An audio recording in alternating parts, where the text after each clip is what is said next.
Pourtant, au fond de lui, il sent bien qu'il y a une vérité différente à aller trouver au bout de ce chemin. Alors il décide de s'y mettre seul pour en avoir le cœur net. De sa propre initiative, il passe désormais tout son temps libre sur le dossier, en plus des autres enquêtes qu'il mène au quotidien. Et il va faire ça sans relâche pendant plus de 3 ans.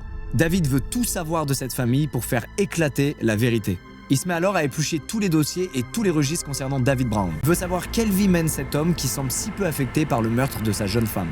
Et avec tous ses efforts, ce qu'il s'apprête à découvrir va complètement rebattre les cartes. À l'époque, il dépense sans compter, ensuite il dépense même à crédit, avant de tomber dans une spirale infernale impossible à rembourser, au point où il aurait tenté de frauder à plusieurs reprises son assurance en prétextant des faux accidents de voiture. Alors d'où vient l'argent qu'il a actuellement? Eh bien Jay découvre que David avait contracté quelques mois avant le meurtre une assurance vie pour sa femme. Un choix particulièrement étonnant puisque je vous rappelle que Linda, au moment où elle décède, elle a que 23 ans. Suite à la mort de sa femme, David aurait touché en tout plus d'1 million de dollars. Et d'après certains assureurs, le corps de Linda n'était même pas encore enterré, que David leur avait déjà réclamé son dû.